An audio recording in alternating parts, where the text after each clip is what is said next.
So now we are going to tackle about the digital self. So it refers on how you, a person, exists in online.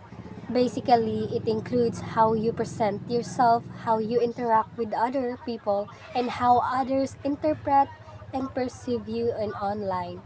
So, according to Zhao 2005, digital self development by teenagers through interaction with anonymous individuals in the online world can be characterized as first, inwardly oriented. So, when we say inwardly oriented, we usually use internet to express our feelings, our thoughts, and also our opinions. As we can observe, mostly we are way expressive online rather than in personal, right?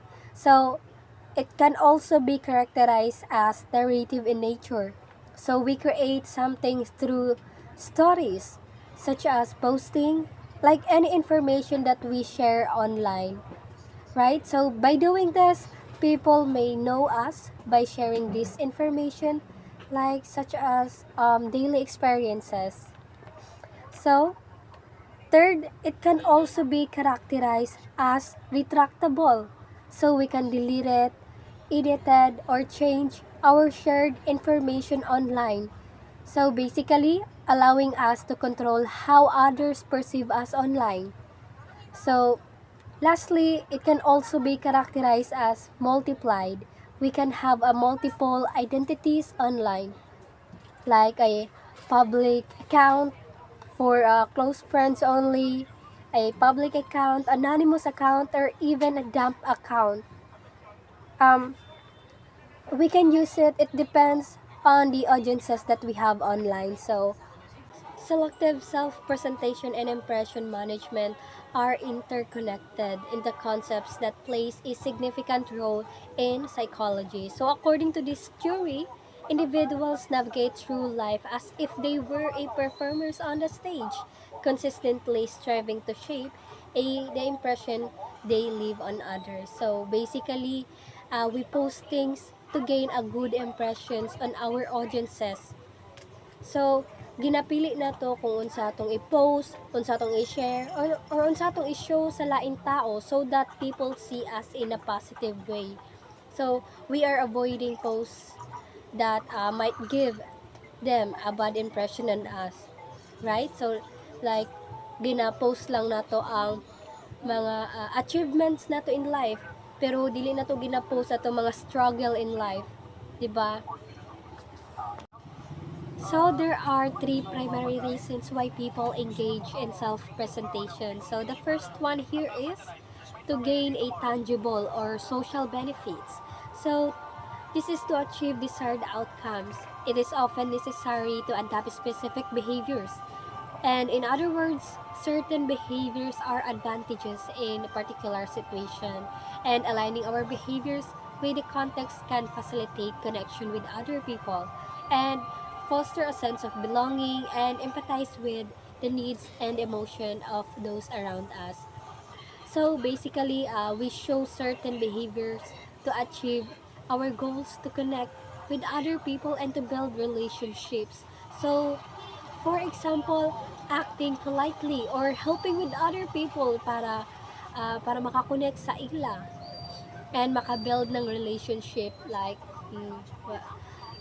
what about in a job interview, like dressing professionally and speaking politely, and this is an advantages to us.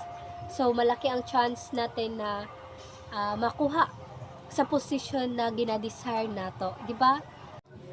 So second, facilitate social interaction. So understanding what is expected of us and whether at home, at work, or in relationships can contribute to our success by instilling confidence in others. So as mentioned, certain situations and rules necessitates specific behaviors. Consider, for instance, the image of you have a defense attorney. So self-presentation helps that start conversation and connect with other people and maintain good relationships.